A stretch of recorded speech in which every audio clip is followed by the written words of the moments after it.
Well, wallahi al-azim, it doesn't matter which part of the planet you go, people have the same confusions today. Same questions over and over again. And one of the most common questions I hear is people say, you know, there are so many different versions of Islam. So many different videos about what the Quran means or what hadith means. And some people believe in this and other people believe in that. This sheikh gives this fatwa, that one gives that fatwa. Should I follow this or should I follow that? Somebody says this is halal, somebody says this is haram. I don't know anything anymore. It's all confusing. There's so many variations. How am I supposed to get guidance? How do I know if I'm even following the right thing? How am I supposed to know? It's too much information for me to process. And I agree, we are living in information overload.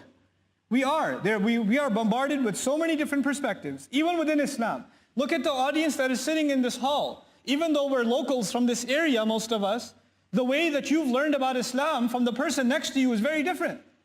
The teachers you've had, the people you've been exposed to, the lessons you've learned, they're very different from each other.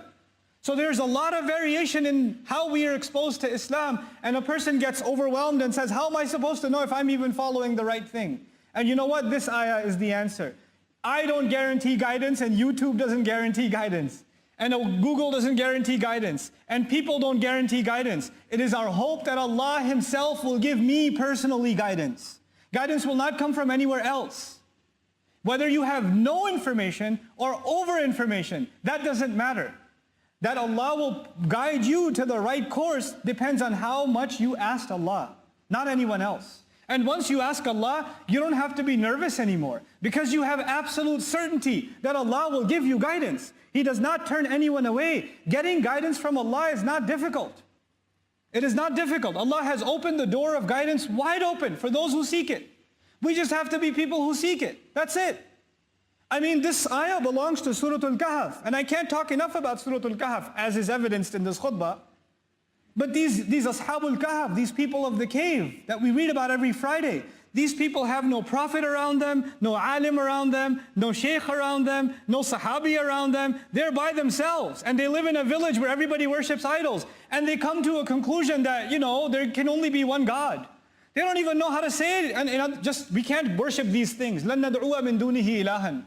We can't worship other gods. And that was enough for Allah to guide them.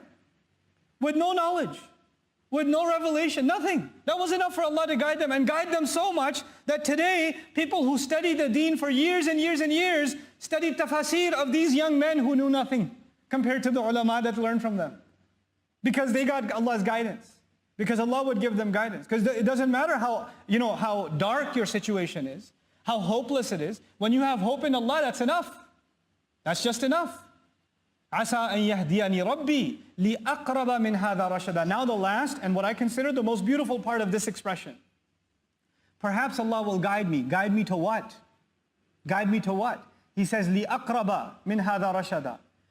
You know, the language of this is so profound, and in a khutbah, I can't give you grammar lessons because you'll have a headache. So I'm going to try to make this as simple as I can.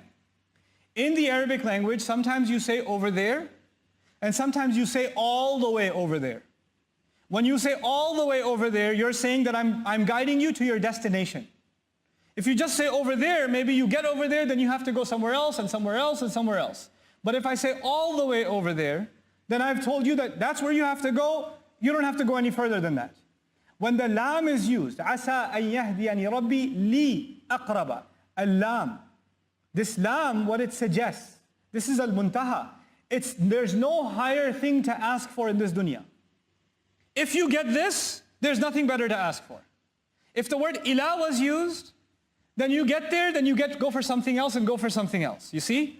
So what I'm asking Allah in this ayah, and what you're asking Allah in this ayah, is for something that if you have it, there's nothing better. It is the ultimate end. Now what is that ultimate end? He says, لِأَقْرَبَ مِنْ هَذَا.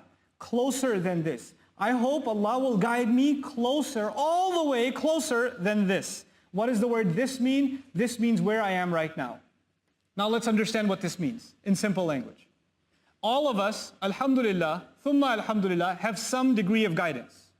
The fact that we're sitting in the house of Allah on Jumu'ah means Allah has given us some guidance. Some people Allah has given more guidance, some Allah has given less guidance. Some have more knowledge, some have less knowledge. Some have better attention when they pray, some have less attention when they pray. We're not all on the same level. That's a fact. But you know what this dua is telling you? My ultimate goal is to get closer to Allah than I am today. I am not here to compare myself to someone else. I am just here to compare myself from where I am right now. If I can just work on getting better than what I am right now, that is the ultimate success before Allah. There is no higher success. You will never become perfect, I will never become perfect. All we can work on is becoming a little bit better, and then a little bit better, and then a little bit better. Just getting a little closer to Allah and a little closer. And if a person dies becoming closer to Allah, they are successful. And a lot of people, you know what they do? They compare themselves to others. Well, this one's already memorized the entire Quran. Look at how they recite. They're at the masjid every single day. They're there before the adhan is even called. They're worshiping Allah so much more. They're so much more knowledgeable. They have so much more. They know Arabic. They know tafsir. They know this. They know that. Or they dress better as Muslims than I do. Don't compare yourself to anybody else. That's not what Allah wants. Allah is not going to put you next to someone else and compare. He doesn't even want you to compare yourself to others in dunya. Forget akhirah. Not even in dunya. لا تتمنوا ما فضل الله به بعضكم على بعض. Don't wish for what other people have. What Allah has given some preference over others. Don't do that to yourself. So what are we learning then?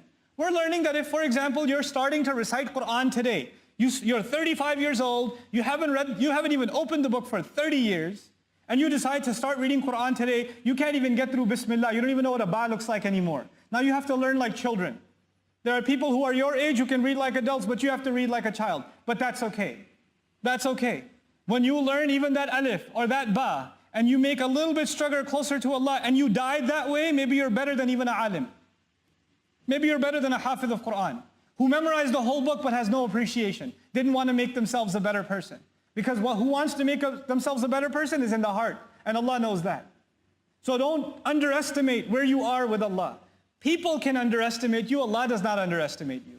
People make it sound like guidance from Allah is hard, it's expensive, it doesn't come easy. And Allah is opening the doors